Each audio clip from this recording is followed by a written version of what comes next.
अस्सलामुअलैकुम दोस्तों, तो वेलकम हो गया आप लोगों का हमारे इस चैनल पर। आज हम पार्ट 3 लेके आए हैं CS201 का, जो हमने सीरीज़ स्टार्ट की हुई थी मिड टर्म के हवाले से। तो आप लोगों से रिक्वेस्ट है कि हमारे इस चैनल को ज़रूर सब्सक्राइब कर दें, वीडियो को लाइक कर दें और एक प्यारा सा कमेंट कर दें ताकि हमारी भी हौसला अफजाई हो सके। तो चलते हैं हम अपने सोल्यूशन की तरफ। ये हमारा नेक्स्ट क्वेश्चन आ गया और यहाँ पर हम चेक कर लेते हैं। What will be the result of arithmetic expression 6 + 48 divided by 4 multiplied by 3। तो सबसे पहले हम जो है ना वो डिवाइड वाला करेंगे और उसके बाद फिर हम मल्टीप्लाई करेंगे, फिर हम ऐड करेंगे। डिवाइड कर लेते हैं। 4 1 ज़ार 4, 4 2 ज़ार 8, मतलब कि 4 12 ज़ार 48। 4 को हम 12 से मल्टीप्लाई करेंगे तो 48 आ जाएगा। तो हमारे पास आ गया 12। हमारे पास आ गया 12 और फिर 12 को हम मल्टीप्लाई कर देंगे 3 से। तो हम मल्टीप्लाई कर लेते हैं 3 से। जब हम 3 से मल्टीप्लाई करेंगे तो ये 36 आ जाएगा हमारे पास।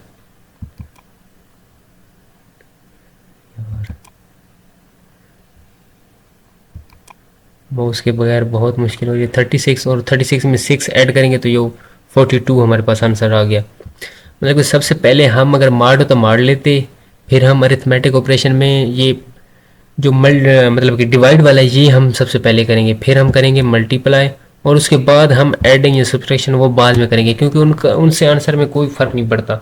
अगर हम यहाँ पर हम फर्स्ट कर देंगे तो इससे आंसर में बहुत सारा फ़र्क पड़ेगा। अगर हम यहाँ पर 652 करेंगे तो वो डिवाइड भी इशारिया में हो जाएगा। तो इसलिए हमें उसने तरतीब दी हुई है कि सबसे पहले मार दो तो मार लेना है, मल्टीप्लाई या वो क्या कहते हैं डिवीजन हो तो हमने सबसे पहले डिवीजन लेनी है, फिर मल्टीप्लाई लेना है, और एडिंग सब्सट्रैक्शन हो तो वो हम एज ए चॉइस ले सकते हैं। चलते हैं नेक्स्ट क्वेश्चन की तरफ। Dash construct is used to execute a set of instruction when a condition is true and other set when it is false। तो ये if else स्टेटमेंट है।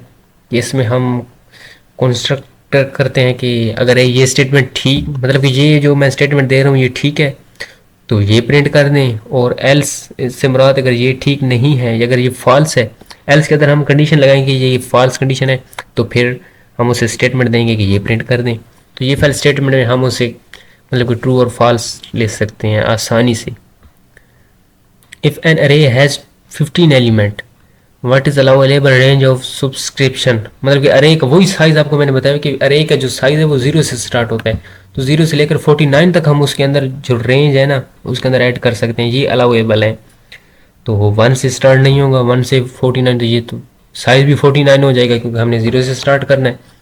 0 से 50 ये तो 51 हो जाएगा। 0 से स्टार्ट करें, 0 को 1 लें अगर तो 51 हो जाएगा साइज़, और 1 से 50 तो हम 0 को छोड़ रहे हैं हम, हालांकि स्टार्ट तो 0 से हमेशा लेते हैं। नेक्स्ट क्वेश्चन की तरफ चलते हैं। If int A is equal to 50 then the value of A divided by is equal to 3, मतलब कि ए की वैल्यू क्या होगी अगर हम उसको डिवाइडेड बाय 15 को अंदर रखें और 3 को डिवाइड करें।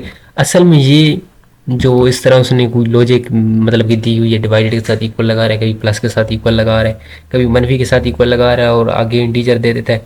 तो ये इतना कोई मुश्किल नहीं है। ये डिवाइडेड से मुराद है कि बाद में ये ए ही 3 से डिवाइड हो रहा है, ये ए खुद ही 3 से डिवाइड हो रहा है, ये खुद ही 3 से मल्टीप्लाई हो रहा है। अगर सब्ट्रैक्शन है तो ए खुद ही 3 से माइनस हो रहा है। तो ये लॉजिक आपने समझ लेना है। तो चलते हैं हम इसके आंसर की तरफ। 50 को अंदर ला के 3 पे डिवाइड कर देंगे और इशारे के बाद वाला हमने वैसे भी ख़त्म करना है तो वो तो आसान है। ये फिर वो 2 6 6 6 6 बचता जाएगा, 2 बचता जाएगा, इशारे के बाद 0 लगता जाएगा, वो हमने लगाना नहीं है। तो 16 इसका करेक्ट आंसर है। चलते हैं हम नेक्स्ट क्वेश्चन की तरफ। Which of the following option is are correct about array. Array के मतलब कौन सा जो ऑप्शन है वो करेक्ट है। Different type of element can store in an अरे। नहीं, डिफरेंट टाइप ऑफ एलिमेंट हम कभी नहीं स्टोर कर सकते। कोई मतलब और टाइप का कोई इंटीजर कोई फ्लोट हम डिफरेंट टाइप कभी भी इस्तेमाल नहीं कर सकते। Only one type of element can store in अरे। जी हाँ बिल्कुल, एक ही टाइप, अगर इंट है तो वो इंट का ही हम आगे स्टोर करेंगे। इंट का ये हम फ्लोट का स्टोर तो हम नहीं कर सकते ना। उसके बाद एलिमेंट इन एन अरे कैन नॉट बी स्टोर, क्यों नहीं स्टोर होते, हम तो स्टोर करते हैं शुरू से। चलते हैं हम अपने नेक्स्ट क्वेश्चन की तरफ। Where some number is added in an array, मतलब कि कुछ नंबर जो है ना वो हम अरे के नेम में ऐड कर देते हैं तो it will jumps as many as the added number. मतलब कि हमने कोई अरे के अंदर पहले जो मतलब कि जो पहले आता है ना, मतलब कि अरे और उसके बाद रो होते हैं फिर कॉलम होते हैं, तो सबसे पहले हम रो में ही वैल्यू, उसने कहा कि हम सम नंबर इज एडेड इन अरे नेम में हम सब नंबर ऐड कर रहे हैं, तो वो हम जंप रो में करेंगे, रो में जंप करके जो नंबर उसने ऐड किया वहां जाके रो में जाके उसे प्रिंट कर देंगे। तो वैल्यू वैल्यू भी नहीं है। उसके बाद कॉलम कॉलम कॉलम तब होता है जब वो खुद बताता है कि हम अरे के नाम में नहीं, अरे के कॉलम मतलब कि नेक्स्ट टू द अरे हम ऐड कर रहे हैं। नन ऑफ द गिवन ये भी नहीं है। अब इसका आउटपुट हमने बताना है, ये वही है ऊपर हम पढ़ के आ चुके हैं पार्ट 1 में। तो चलते हैं हम नेक्स्ट, इसका भी आपको बता भी देता हूँ। पार्ट 2 है शायद, अब अगर आपने पार्ट 1 नहीं देखा तो डिस्क्रिप्शन में मैंने लिंक दे दिया हुआ है, अब वहाँ जाके पहले पार्ट 1 देखें देन नेक्स्ट यहाँ पे आएँ।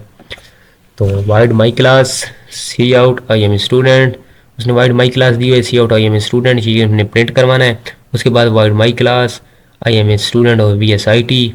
तो एंड मेन फंक्शन में हमें जो उसने दिया हमने वो सबसे पहले चूज़ करना है, क्योंकि फंक्शन तो हमारे पास मेन है, इसके बगैर हम प्रोग्राम रन ही नहीं कर सकते।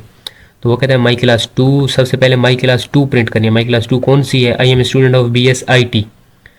फिर हमने माई क्लास प्रिंट करनी है, तो my class I am student of B S C S, बिल्कुल इस तरह I am student of B S C S. ये माई क्लास आ गई, बाद में आएगी माई क्लास, और पहले I am student of B S I T. तो हमारा ये वाला आंसर ठीक है। तो हमारे पास अगर dash return if c is a digit और लेटर एंड फॉल्स अदरवाइज, तो ये हमारे पास इंट इज़ अल्फ़ा, ये अल्फ़ाबेट भी नहीं है। तो इंट नंबर, ये बिल्कुल ये नंबर है। और इंट सी, और ये खुद एक डिजिट भी है और एक नंबर भी है। इंट के अंदर हम डिजिट भी, मिसाल के तौर पर 1 2 3 4 5, और सी खुद एक डिजिट लेटर है, सॉरी। तो इस डिजिट, ये सिंपली डिजिट भी नहीं है। इस एक्स डिजिट, ये एक्स डिजिट भी नहीं है। तो चलते हैं हम अपने नेक्स्ट सोल्यूशन की तरफ, क्वेश्चन की तरफ। Which of the following is the default mode of opening using the of stream class.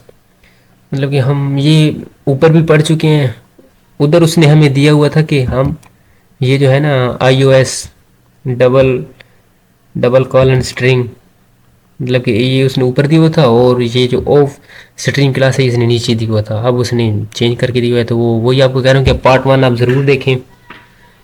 तो मैं लिंक डिस्क्रिप्शन में दे दूंगा, वहाँ से इजीली जाके पार्ट 1 देखें, फिर यहाँ पर पार्ट 2 पर आए using the of stream classes. तो ये आई ओ एस ट्रंक है, ये डिफ़ॉल्ट मोड है, यानी कि ऑफ स्ट्रीम क्लासेस को ओपन करने के लिए वो इस्तेमाल करती हैं ओपन करने के लिए। In which language the compiler of C language is written. तो ये पास सी है, इसी सी का ही कंपाइलर है, जो हमने सी में हम लैंग्वेज जो भी रिटर्न करते हैं तो उसी का ही कंपाइलर है, वही कंपाइल करके हमें देता है। तो while loop executed at least 1 time, जो वाइल लूप है ना, ये कम से कम एक दफ़ा लाजमी एग्जीक्यूट कर देगा करेगा। के बाद चलते हैं नेक्स्ट, स्ट्रिंग और access by variable of type character. String मतलब कि जो हमने उसने हमें सिंगल कोटेशन में दिया होता है, और डबल कोटेशन में भी स्ट्रिंग होता है। जो डबल कोटेशन में हमें दिया, तो जिससे हम आउटपुट लेते हैं तो वो एज इट इज़ प्रिंट कर देते हैं। एक सिंगल कोटेशन में भी स्ट्रिंग होता है, वो करेक्टर स्ट्रिंग होता है असल में, जो सिंगल कोटेशन में होता है। यार जो सिंगल कोटेशन में जो भी होगा वो एज इट इज़ प्रिंट कर देगा। वो हमारे पास मतलब कि बैक स्लैश एन भी हो सकता है, तो वो भी एज इट इज़ प्रिंट कर देगा।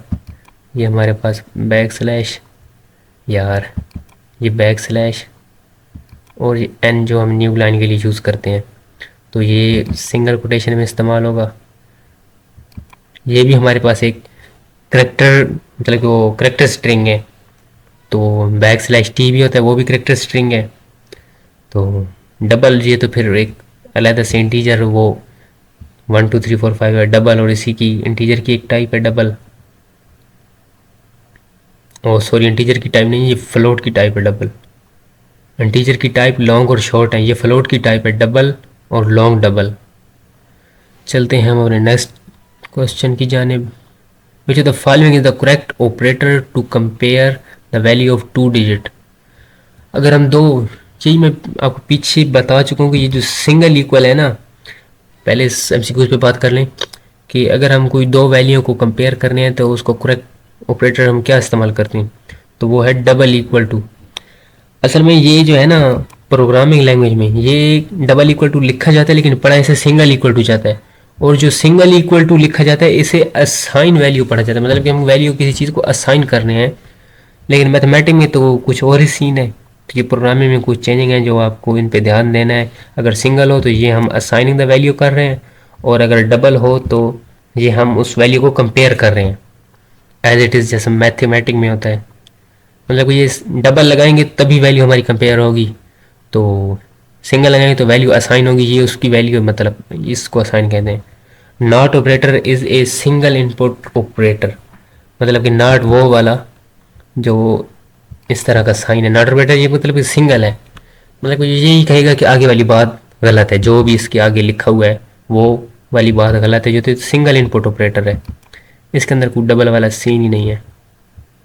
आगे जो भी लिखा हुआ होगा वो उसका नॉट, मतलब कोई आगे लिखा हुआ होगा एक्स इज इक्वल टू 3, तो ये नॉट का मतलब x is not equal to 3, मतलब कि वो आगे लिखा हुआ होगा कि फलां फलां काम कर रहा है, तो ये कहेगा फलां फलां काम नहीं कर रहा, मतलब कि इसने नॉट में ही जवाब देना है, नेगेशन में। चलते हैं हम नेक्स्ट क्वेश्चन की जानिब। Pointers points to a particular memory address. Pointer हमेशा हमें memory address pointer points to a particular memory address. Pointer हम आपने पढ़ा होगा कि पॉइंटर एड्रेस एड्रेस मेमोरी का मतलब शो, जिधर भी हम पॉइंटर लगाते हैं वो उस आगे जो भी टाइप होगा, मतलब कुछ भी हम लिखेंगे तो वो उसका एड्रेस हमें शो करवाएगा सिंपली बस। A function is a block of statement that can be defined once and used dash in a program. मतलब फंक्शन की जो ब्लॉक ऑफ स्टेटमेंट है फंक्शन, तो उसके अंदर हम बहुत सारा टाइम यूज़र मतलब कि ले सकते हो। उसके अंदर कोई हर्ज वगैरह नहीं है कि वो एक टाइम पे लिखेगा, टू टाइम लिखेगा, थ्री टाइम लिखेगा, as many time as user want. मतलब कि एक ही टाइम वो, जैसे कि इंट मेन है वो हम एक ही टाइम लिख देते हैं, और सारा है उसके अंदर फंक्शन जो भी आगे जो भी फंक्शन हो, आउटपुट हो, इनपुट हो, तो वो हम एक एक मरतबा ही वो कर देते हैं, और फिर उससे कई मरतबा यानी कि उससे काम ले लेते हैं। आगे हम चले जाते हैं। Dash function is use to find the number of character in string. तो ये नंबर ऑफ करेक्टर हमने फाइंड करने इन स्ट्रिंग, इसका तो सिंपली आपको मतलब कि याद याद वाली चीज़ भी नहीं है, ये लॉजिक ही है जो आपने अपने माइंड में बिठाना है। चलते हैं अपने नेक्स्ट क्वेश्चन की तरफ। अब ये इज़ नॉट इज इक्वल लगा हुआ है, मतलब कि ये जो आगे जो भी है ना वो पीछे वाले की इक्वल नहीं है। अगर नॉट नहीं लगा हुआ तो वो बिल्कुल उसकी वैल्यू असाइन है, मतलब कि ये बिल्कुल पीछे वाले का है। अगर नॉट लगा हुआ है तो ये बिल्कुल पीछे वाले का कुछ भी नहीं है। तो ये हमारे पास सिंपली नॉट इक्वल टू पर हम पढ़ के आ चुके हैं।